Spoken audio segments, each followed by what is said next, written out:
Hello and welcome to this video. My name's David Thorne, and in this video I'm going to discuss and show you about Git. Now I'm thinking that you have no idea about how to use Git, and basically you've just found out that there's a version control tool called Git and you're interested to know how to use it.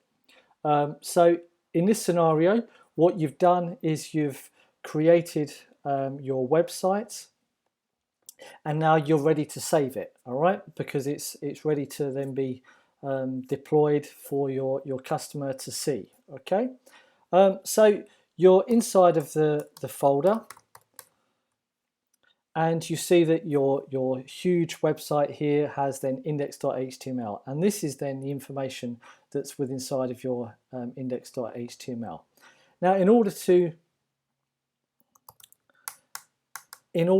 then create a Git repository, okay, to have version control for this one project, you've then got to have installed Git. Now I'm on the assumption that you've done this already, and you got to go into the folder, the root part of the project of where your project is, okay. And once you have done that, then you just say git-init, I-N-I-T. This will initialize a Git repository in this one folder. And we do this, and it will even tell you initialize empty Git repository in the folder which you're then talking about. So if we then list the contents directories here, you'll see that it's created a .git hidden folder. Now inside of this folder, it has a whole bunch of Harry Potter material, and you'll see, you'll see there it has a whole bunch of magic that we can just completely skip over. Now, so we've learnt now that in order to create version control, you've got to then say git-init. Well, this does basically everything that it says on the tin. It just initializes a Git repository. You don't do anything more than that. But in order to do everything else, you've got to say git-init. So that's the first step always, is always git-init. Now, the next most important command that you can use on Git, even more important than git-init, is git status. And git status will always tell you the status of what is in this folder, okay? Only based upon what's in this folder. It's nothing to do with the whole machine. Git will look inside of this folder and tell you what the status is at the moment. So, and Git is very, very declarative and informative about what it needs to do or what the status is. So let's have a read here. On branch, this is a keyword for later. On master, this is also a hugely important word here. No commits. Commit in itself is a huge important word for Git. No commits yet. Untracked files. So to track files is also an important thing to know. But Git's trying to tell you here what you've got to do. Use git-add and the file to include what will be committed. And then under here it shows you in red index.html. It's found a file that could be tracked, and so underneath here it says nothing added to commit, but untracked files present, use git-add. Okay, so it's telling you, hey, if you want to track these files, now tracking is basically giving Git the permission to save the contents of this one file, all right? And that it should always look for changes and compare changes of previous versions in the future. But if you don't tell Git to add these files, to track these files, it won't do anything with it, all right? It's completely redundant. So we have to tell Git, hey, you can track this one file. So we just say git-add, and we're going to say index.html. Now Git status will tell us something else. And here we see, let's just clear this. Here we see, now it says on branch, master, again, so it's always telling you what branch you're on. No commits yet, changes to be committed. So now we've tracked everything. Now we get a different message, get RM, we're going to skip over this, all right? But an important word to understand here is to stage a file. Now, all the files now, after they've been added, are now staged. And the staging is the step prior to files actually being saved. Although you've saved your file, right, to disk, in order to have it tracked and committed by version control, you've then got to follow these next steps. Really, really important factor. So when you do Control S or save a file, you've got to make sure that you do this step as well. So now that we've got our new file has been staged, we then need to tell Git to commit it, to create a version of this. And we do this by saying git commit. Now we have to give it a message. You've got to have an informative message for other users, for yourself, for the future, to be able to see what it is you did.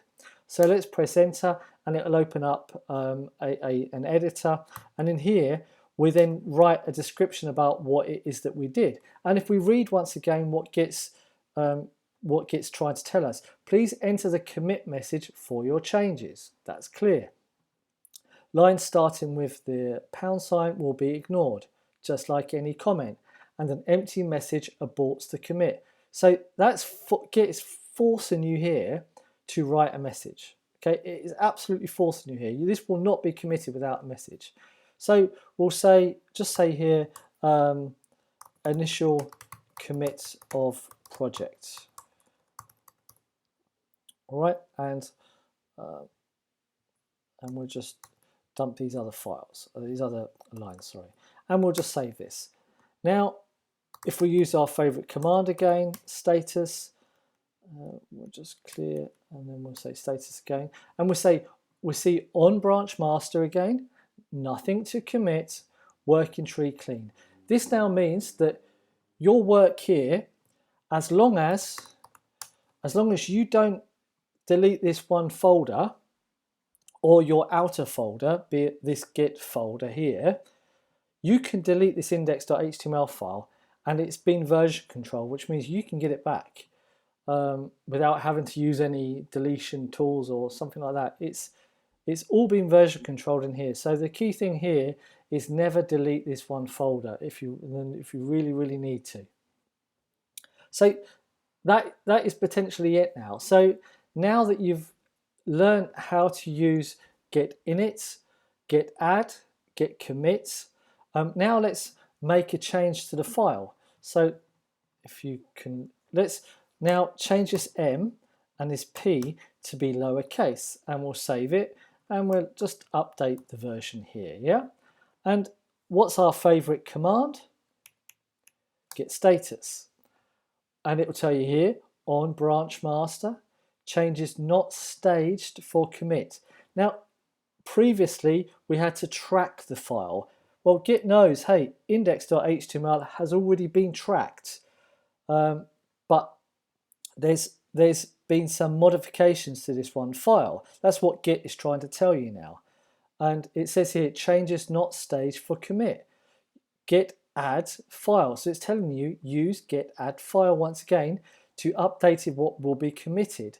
Now this is telling Git, so Git is telling you that you need to stage this one modification so as you can commit it, all right?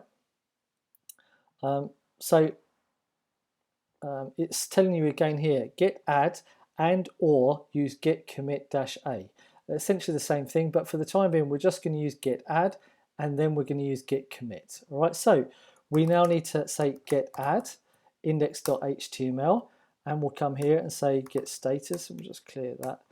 And we can see here, on branch master, so we're on the same branch still, changes to be committed. So all of our changes have now been staged, and it says here that it's in green. So our index.html files has been staged. Now it just needs to be committed, saved to version control. And in order to save it to version control, we have to give a message. So we say git commit, the visual editor will open, and we'll say here, and we'll say lowercase the words main and page. We'll save this and we'll clear. What's our favorite command? Git status, and we'll have a look. And once again, on branch master, nothing to commit, working tree clean. our final command that is irrelevant to us to see what's going on is git-log, and this will give you a log of what's happened. Now we can see here commit and commit. Now we committed twice, all right? And the first time we said initial commit of project. The second time we did it said lowercase the words main and page. So it's showing you the list of work that we've done. It's also telling you the date and time that each commit was done. And it's also telling you who it was and what their email address is of what it's done. Now, these two hashes are vitally important for Git. And when you say commit, it's telling you I'm going to generate a new SHA-1 hash. Okay, and these SHA-1 hashes are the most fundamental part of Git. So don't ignore this fact. This is going to become so important for you. But for the time being, we are going to ignore it. Now, if we then come to this one file once again, and we make a space here in the file, and we say git status, you'll see it still says here on branch master, nothing to commit, although we've made a change. You've got to save the file. Okay, that file has got to be saved in order to have a change. Now we only just added a space here, all right? And let's see what Git says about this. So let's go git status, and it says here, once again, I'm repeating myself, but it's a key thing here. On branch master, changes not staged, stage being the key part here, for commit. Use git-add file to update what will be committed, right? It's then telling you once again, you've modified index.html. So now we want to stage the index.html because it has modifications ready to be committed. In order to do this, we have to then run two commands, remember, git-add and then git-commit with a message. Now, if I then decide, wait a minute, this change wasn't correct, I don't want a space at the end of that, and we saved it, we'll have a look at git status once again. It says here, on branch master, nothing to commit, working tree clean. Although Git recognized that there was a smallest change to it, and it reacted to that. Okay, so it's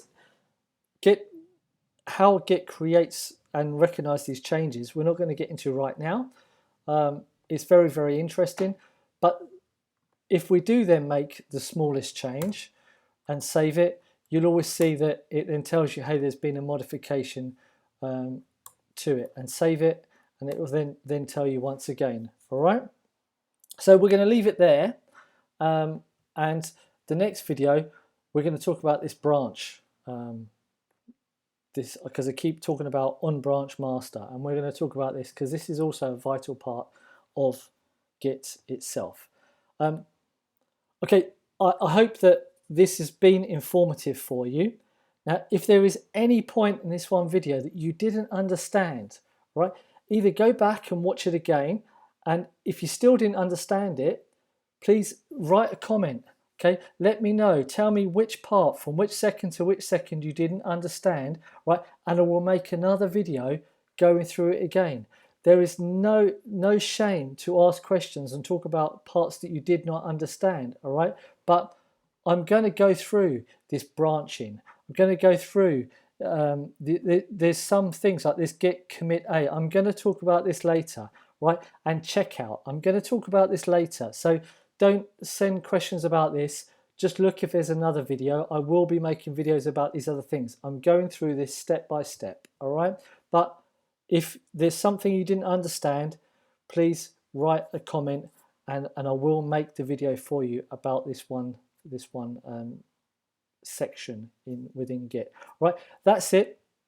Yeah, I look forward to the next video. Look forward to the next video. Thank you very much for watching, and goodbye.